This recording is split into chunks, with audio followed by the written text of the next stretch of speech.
Oh, well, we're about to adjourn, so. Cheers. A lot of cheers, yes. Exhausted cheers. Recorder won't die. Right now. Yes, we got through it all. I don't have a mountain of lobs today like last time. You also don't have donuts, so. No, I'll work on that. Well, good to be with you all. What a week, what a couple months. Really halftime now, the legislative session essentially, as we swap bills across the rotunda. So very exciting. I do not have an exact count in front of me of the number of bills, but I know we heard a lot of bills out of the House. But we in the legislature, you got to walk and chew gum at the same time. So we've been doing a lot of work. We were a little later starting our floor session this morning. So some may have been wondering, we were having caucus meeting going over the budget. So having budget discussions. By the end of today, our House budget transparency portal will be live. So you can look on there and see where we're at in the budget negotiations. And just kudos to Chairman Trey Caldwell, Vice Chairman John Kane, and of course all of our subcommittee chairs who have been working diligently with their Senate counterparts and really having great discussions, and couldn't say enough good things about the great working relationship with the House and the Senate as we continue through the budget process. I want to talk a little bit about some things going on. First, speaking about the budget, I know in years past we've had conversations about TSET and their funds that they have over there. It's my understanding TSET's had conversations with our appropriations team about some of the surplus revenues that they have over there, wanting to invest in some capital projects. Don't know what that will look like exactly yet, but excited about the opportunity to potentially partner with them on some projects moving forward that'll be good for our state. This session, we worked really hard as a majority caucus to really set an agenda of what we wanted to go get done this session and really be able to hit the ground running starting in February. I think almost every single one of these press availabilities, I've talked about us hitting the ground running, in which we really have. It's been a sprint. And so here we are at this deadline, able to catch our breath a little bit. But what you can see is, and you see that with our diligent floor work, I mean, we went into the evenings a few nights, but you never saw any super late nights, as I think this might be the first session I've experienced, at least that I can remember, where we weren't in here past 10 p.m. hearing legislation. That never happened on House bills. And I think that's kudos to our new two-tiered committee system, where bills, when they made it to the floor, they were ready for prime time because members put in the work on their bills on the front end. We passed a lot of really good legislation right out of the gate. Our cell phone legislation, which I know the Senate has passed a version of that as well, and so we'll continue to work with the Senate on what gets across the finish line. But both chambers have set a commitment to bell-to-bell no cell and reducing cell phone use in classrooms. We passed legislation extending teacher salary schedule from 25 to 35 years. It's been a long discussed that once you are teaching for 25 years, there are no longer any mandatory pay raises currently in statute. We also passed the school board bill, which has gotten a lot of discussion recently, I think even in the past 24 hours, but we passed that legislation and we made it apply to all education, not just the state school board, but also local school boards as well, making sure that local school board members could get things on the agenda that need to be on there. And then some of our other non-education related bills are our military base infrastructure legislation that we've passed to really make sure we're investing in and around our military bases and military installations across Oklahoma. Revisions on the Judicial Nominating Commission, you saw great reform there. The REINS Act was one of our big legislative priorities as well that we passed early on, sitting in the Senate now. And then with administrative rules also changing with House Bill 2729, similar to the Chevron deference ruling at the federal level.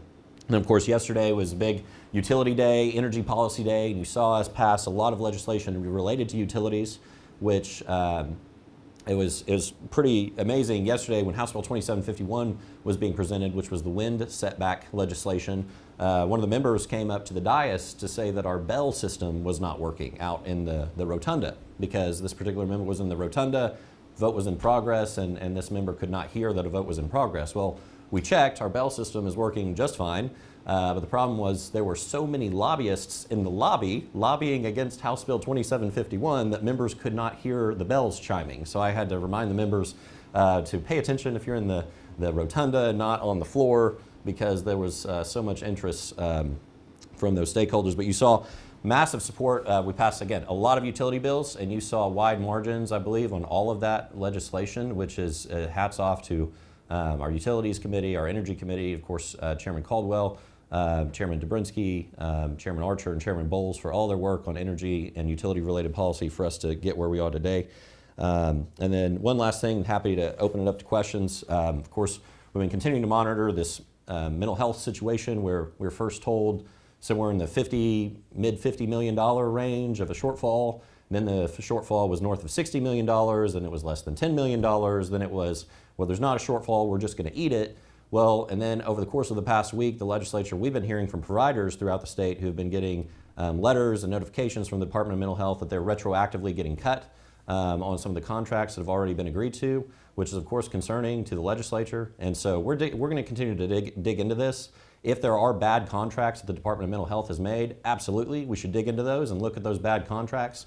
But if there are providers that are providing core critical services for Oklahomans, we should not be revising those contracts in the middle. And we already have mental health problems in the state of Oklahoma. The last thing we need to do is be making the job of those providers even more difficult than it needs to be. But with that, I know that's a long introduction, but happy to take some questions. Do you have any certain bill that you've run this year that is a big priority for you, or just any I know you just listed off a ton of bills that you guys have passed, but any of your bills that you're specifically interested in getting passed over in the Senate? Yeah, all of the House bills would be great, and particularly the Hilbert bills are good too. But look, it's I think you saw from the introduction of bills that I kind of rattled off there, just the breadth and the scope of some really massive policy issues that we've been able to address that I think is important. I hesitate to say, that one is more important than another just because, to those particular members, it's their bill, so it's the most important bill. Like I joke about my Hilbert bills. Of course, those are important to me, but I think the most important bill that we consider is one that hasn't been drafted yet, and that's the budget bill. I think every session we have one thing that we are constitutionally required to do, and that's pass a state budget. And so if you're asking me what's the number one most important bill, it's the one that we're constitutionally required to do. And so it kind of goes back to my opening line discussing the House Transparency Budget Portal, because we want we want to be engaged with the public and make sure we're putting out a good product on the one bill that we constitutionally are required to pass. Do you have any bills that you're maybe not so happy made it out of the House, or some bills that even you're sad they didn't hit the floor and have their turn inside the chamber? It's an interesting question to ask the Speaker of the House, but no. Look, I'm appreciative of the work that our floor leader team put in, because they were diligent in how they handled it. And one of the things that changed, and this may be inside baseball, but our floor leader team is made up of those oversight chairs on the policy side. And so when bills came to the floor leader team for having discussions on whether or not a bill was going to be granted a hearing, you had somebody who knew what the bill did, because they were the oversight chair that granted it a hearing in the oversight committee in the first place, and then have to defend why they made that decision. And so you saw good collaborative effort, and I think that's part of why you saw most, not all, but I believe most of the bills that passed out of oversight ended up getting a floor hearing. Not all of them did, but most of them, because of the two-step process and the way that worked. And so, look, we're going to work with the Senate. We believe in the legislation that we passed, and we're going to work to try to get it across the finish line to the governor's desk. Now, this is your first press conference since the fires. How's your community doing? And also yesterday, the state forester was said to be relieved of his duties as state forester. Didn't know if you had any information about that, if you think he did a fine job. So two separate questions there. I mean, I would say we received notification, our chamber, from the state forester ahead of the wildfires that we were going to have the worst weather conditions perhaps in the last 40 years. And we knew that ahead of time, that those conditions were such that it was not it was not good. Even though we've had worse drought conditions before in the state of Oklahoma in the past 40 years, the combination of, and I'm not a firefighter, I'm not an expert on this, but my understanding how it's been explained to me, the high wind speed in combination with the low humidity levels created a very, very dangerous situation. And you saw that, and I know I'm oversimplifying because there were other parts of the state that had fires, but basically that corridor from Stillwater to Manford and everywhere in between, you saw a lot of damage. And so, doing everything we can. The night of the fires, that Friday night, I was on the phone with our emergency management director, Director Vest, asking her, is there anything we can do? Can we get any more help? Manford's on fire. We need help. And the challenge was, because the conditions were so bad statewide, I mean, you had fires from one end of the state to the other. And so normally when there's a big fire like that, resources start coming in from those other counties. And we certainly did get some help, but the challenge was those counties in other parts of the state were dealing with fires in their own backyard too. I received so Director Vest, I called her, and she said at the time there was only one team that was available, and they were around Eufaula, which is a 2-hour drive from Manford. She said, but we'll send them that way. And then less than 10 minutes later, she called me and she said, well, now there's a fire in Eufaula, so they got to stay, but there's a team in Rogers County that's going to make their way over to Manford and help. And so then the team from Rogers County helped, and I know everybody was super appreciative of that task force coming over from Rogers County. But it was just a very, very tough situation. And I mean, one of the things, once that's upon you, the mitigation that you need to do to prepare for that has to be done months, if not years in advance. And so what you've seen the House do is pass legislation related to those eastern red cedars. We have to do everything we can as a state to eradicate those, because that is just created. I mean, if you look at aerial shots in basically that corridor of Oklahoma City to Stillwater to Tulsa, in the rural parts, it's just a tinderbox of those eastern red cedars, which once those light up, it's hard to get control over it. And so we're going to continue to push that legislation, which again we've already passed. So I guess this goes back to Haley's question earlier about the legislation I'm most excited about coming into this session. I knew we needed to pass that bill, but it wasn't high on my radar. Then of course in the wake of the wildfires, that's something that's really high on my personal priority list, just having seen everything that everyone's went through. We have to work on that. I did not know the state forester personally. I don't believe I'd ever met him. I've received some phone calls from firefighters in my district just asking questions because they felt like he'd done a really good job and they were surprised. I was surprised. I heard about it while watching the governor's press conference, so I've not had a chance to talk to the governor directly to find out why he was let go or retired, however that shaped out. But yeah, so the folks, it was incredible. Spent some time last Friday in Manford volunteering there at some of the churches and nonprofits, and getting to see just the overwhelming outpouring of support that people really want to help. And so that was encouraging to see. The challenge is just the massive coordination of getting the help to the people that need it, because the challenge is, like, a bunch of people donated clothes. Well, if you just lost your house, what are you going to do with a bunch of clothes? What you need is a place to stay. And so but the volunteers are doing some incredible work to try to help that, find some places to stay, get those clothes, get those food items to the people that need it. And it's been really neat to see the Oklahoma Standard in the wake of those tragedies. So sorry for the really long answer, but it's been on my mind a lot the last couple of weeks. Today's State Board of Education meeting got canceled purportedly because of a Open Meeting Act violation. But it's been, the 3 new board members have really come in and started pushing back. Kind of get your take on how those new board members are doing, and just, do you ever get tired of all the drama that seems to come out of that building over there? So it's hard to say how they're doing. They've had one school board meeting, right? So I think we'll see as things progress. This is news to me that the meeting got canceled. We've been on the House all day, so I haven't been watching what's happening over at the State Department of Education. The agenda debate, and obviously. Sure. So we passed that legislation. It has an emergency on it, so it's effective upon the governor's signature, and it's sitting over in the Senate now. So we'll see how quickly it goes through the process over there. Can I ask you about the social studies standards? Has your caucus started looking at those? Do you have any concerns been raised among your members? And then can you talk a little bit about the process of, like, do you intend to actually have a resolution or possibly amend those? Yeah, so I called the state superintendent and I invited him to come speak to our caucus. to tell us about the social studies standards, and so I'll probably have more to say after that. But before making a decision, I think it's appropriate for the state superintendent to have a chance to make his pitch to our caucus. And when will that be? Monday. Monday. Mhm. And then do you anticipate, I guess, having a resolution where you would run that through the? So historically, it's my understanding the legislature's never changed or rejected standards. So it would be hard to say until after Monday. We'll hear from the state superintendent and then deliberate as a caucus and decide what direction we want to go, and also deliberate jointly with the Senate to decide, if what action, if any, is necessary at that time.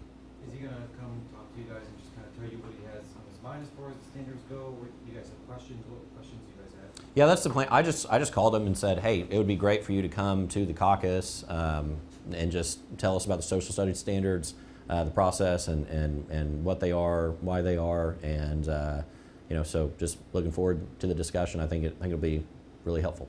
One of my colleagues is working on something that is looking at the 2020 election denialism part of the standards specifically, and actually Senator Julia Kurt brought up a good point when we were at her presser about the need for critical thinking in schools and civic engagement and all of that stuff. Do you have any thoughts or comments on that part of it specifically? Well, it's interesting because I did talk to the superintendent directly about that issue, and I think we would all agree on the need for critical thinking. And so there was, as I said in a previous presser, there was unquestionably high election turnout in the 2020 election, and I think that students should be challenged to think critically about that particular election and what led to that high turnout, as well as all the reforms that you saw states pass in the wake of that. You saw a lot of election integrity legislation that passed in the wake of the 2020 election. So I think if you're going to talk about the 2020 election, that's a centerpiece of the conversation of challenging students to think critically about those important questions. You mentioned that the House's budget priorities, or your version of the budget, is going to be out today on the portal. Can you talk a little bit about what we're going to see in those priorities and how they compare to Governor Stitt's priorities or maybe the Senate priorities? Well, as much as I would love to talk for the governor and the Senate, the governor presented his budget at the State of the State first Monday in February per the Constitution, and so I think we all have a copy of the governor's requested budget. I'm not sure what the Senate's process or their timeline is of their side of the equation, and that's up to their chamber how they want to handle that. I'll let the We'll have more to come later on the budget itself that I can provide later, but right now we've been trying to get through the bills on the floor, so I haven't had a chance to talk to our appropriations chair on what we want to highlight as we release that. But more to come later. So my colleague Jennifer Palmer had a story about bonuses at the State Department of Education, $600,000 in bonuses being paid at December or January. Do you have any concerns about those size of the bonuses when he's coming to the legislature and asking for more personnel money as well? And secondary to that is when you put a letter out this week supporting the waiver process at the federal level, all that money would be flowing through the State Department of Education on the line of alters. Any concerns on that, both sides on salary bonuses and spending coming through the department? Yeah, so as I have not read the article. I did see the headline though, so apologies, hadn't had time to read the article yet. I guess that's part of the problem, right? Everyone reads headlines and not the full articles these days. But I did see the headline. Yeah, I did see the headline about the bonuses, but I haven't had a chance, obviously, again, being a deadline week, to get to dig into that. But our education subcommittee, I'm certain they will ask those questions and dig into that and have more at that time. And as far as the letter going to the feds, look, Republicans for decades and decades have been talking about wanting to abolish the U.S. Department of Education.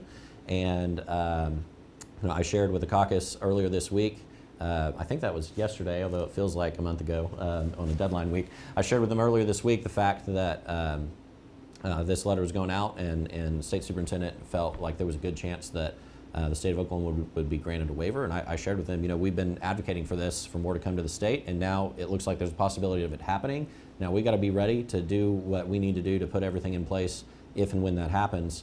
And I think that's important for many reasons. I think, you know, constitutionally this is a state power, not a federal power when it comes to education. But additionally, I just think it's the more practical solution in this day and age with the dysfunction of Congress. And I'm not talking about the current Congress. I'm just talking about in general, is the need to send more things to the states, because at the end of the day, we're responsive to our constituents. We gotta go see them at the diners, at Walmart, at Target, at everywhere. And you see states, we're able to respond in ways that the federal government isn't always. And so I think sending more of this to the state, whether it's healthcare, education, whatever, I'm going to continue to support that. Kind of playing off Paul's question, one of the bonuses went to Matt Langston, who we know is in Austin. The governor recently issued a back to office directive. Why doesn't that apply to Matt Langston? That's a great question for the governor or the state superintendent. On windmill setbacks, Representative, the House yesterday passed some measures. One of the many energy measures was a half-a-mile distance from Residents. domicile Yes. residents, or the height of the windmill itself, or 1.5 times that. The Senate today passed something that said a quarter mile and didn't address the distances for solar farms either. Just your thoughts on the need for that regulation, the timing for it, and kind of the two proposals that are before us. Yeah, so coming into the session, we knew it was a priority for our caucus to set some reasonable setback legislation when it came to wind in particular, but also solar and battery farms. But wind, of course, is the predominant, loudest issue. I mean, again, literally the loudest. Yesterday, like I said, there were so many lobbyists in the lobby that members couldn't hear the bells chiming. But what you saw is, I think on that setback bill, there were so many lobbyists lobbying against the bill. I don't know if there were any lobbying for it, but we're listening to our constituents and trying to come up with legislation that makes sense, that's reasonable. You know, some tried to argue that this is shutting down wind in the state of Oklahoma, and it's not. But it's setting up reasonable framework. And look, if you look at the history of wind in the state of Oklahoma, wind energy, you know, initially these projects started out in western Oklahoma in very sparsely populated areas. As they've moved east into more and more populated areas, that's facilitated the need to have more and more regulations just around basic how it's going to be set up, which is what you see in any industry. As an industry develops and it moves out of its infancy and into other areas, you need more regulation. And so I think what we have is very fair to the industry, and it's also responsive to the local parts of the state. What you see in that, essentially down I-35, although not exactly down I-35, I'm sure you all have seen the map. It's east and west with the exception of two counties, Pontotoc and Push counties, I believe, because they don't meet either the wind speed or the population threshold. And so by doing that, it's a way that makes sense that we're doing it in a way that is necessary for those particular communities, because when you get into more and more populated areas, then the setback distance is needed to be wider. And so the challenge that we've seen, I had a town hall in my district last December where I believe there were 1,000 people there, but conservatively 800. And if you go to any town hall, you all in this room have been to a lot of town halls, if 20 people show up to a rural town hall, it's well attended.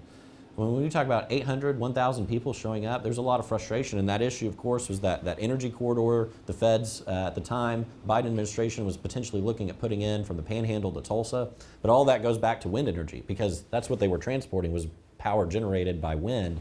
And so this issue is a really tough one. But the challenge coming into session is we knew for our caucus, we had members all over the board. We had a majority of our caucus that wanted to address setbacks in some way, shape, or form. But trying to figure out, I mean, you all saw the legislation that was filed on it. Some was very, very large setbacks, even a moratorium of wind completely, to very small setbacks. And trying to find what can actually pass. And what you saw was pretty incredible. I thought yesterday, 68 members of our body passed it, sent a strong message of, again, reasonable legislation that's good for the people of Oklahoma. Can you share your thoughts on House Bill 2163 to create a unit within the Attorney General's office to review complaints on state departments, boards, and commissions? Just what are your thoughts on that? Did we end up passing that one today? Yeah, just making sure. We've heard a lot of bills. It's been a long week. But yeah, I mean, look, we're gonna continue to work with the Attorney General's office and see what we can do to make sure we have good, efficient governance in the state of Oklahoma and whatever that looks like. You had a couple shell bills that were filed under the Tort Reform Act of 2025. I don't believe you put language into them. You always could if you had agreement with the Senate. Senate passed a bill that Chairman Howard had, titles off it coming over here, that would try to reinstitute the non-economic damages cap of $500,000. Previously it had been ruled unconstitutional. They're trying to exempt it and clarify it doesn't apply to wrongful death, which is what the constitutional question is. I'm curious why you didn't end up pushing anything from the bills that you filed that were sort of in that realm, and then what your thoughts are on the broader topic. Well, you could ask that question on any subject. As you know, as the Speaker of the House, I've followed in the tradition of many Speakers of the House and filing legislation under every title of law so that we would have vehicles ready. And so, yes, that's true of tort reform. That's also true of probably amusement park rides and every other title of law that we filed a bill under, just to be prepared if something came up during the session where we needed a vehicle. And as you mentioned, the Senate had legislation moving through the process, and so with that in mind, it really wasn't necessary for us to drop language in a House bill. Sometimes we have dual competing bills that run out of both chambers, but the fact they already had a vehicle running through the process, in my mind, it'd make more sense to work on the language when it arrives at the House. Admittedly, I have been solely focused on our House bills, so I've not had the opportunity to dig into the Senate bills. Once we get out of here, I have one more meeting today, then I'm going to dig into Senate bills this evening and then into tomorrow so we can prepare for committees that will kick off in earnest next week on Senate bills. But I know our Judiciary Chairman Colin Dool has been in some of those meetings and discussions with the Senate, and so he would probably be better equipped to talk about what the status of tort reform is in the House, as he's been working on it more than I have up to this point. Are you generally open to the idea? Sure. Open to the conversation. And I know the state chamber, I believe, has been a big priority for them. I know the governor's talked about it. But where our caucus stands on it, we just haven't had that conversation specifically about tort reform yet, and what it potentially would look like. Do you feel like that the House passed legislation that's going to move the needle on providing access to affordable child care across the state like we need? I hope so. You know, we passed that legislation in the previous session, I believe, and passed it again this session. I think it's important. It's an important issue for Oklahomans. You know, we talk about the workforce, we talk about for companies, but also quality of life. I think we need good, high-quality child care in the state of Oklahoma. Glad we got that legislation passed out of the House. We'll continue to work on it as it goes to the Senate. Leader Munson mentioned they got nearly 30 bills passed off the floor.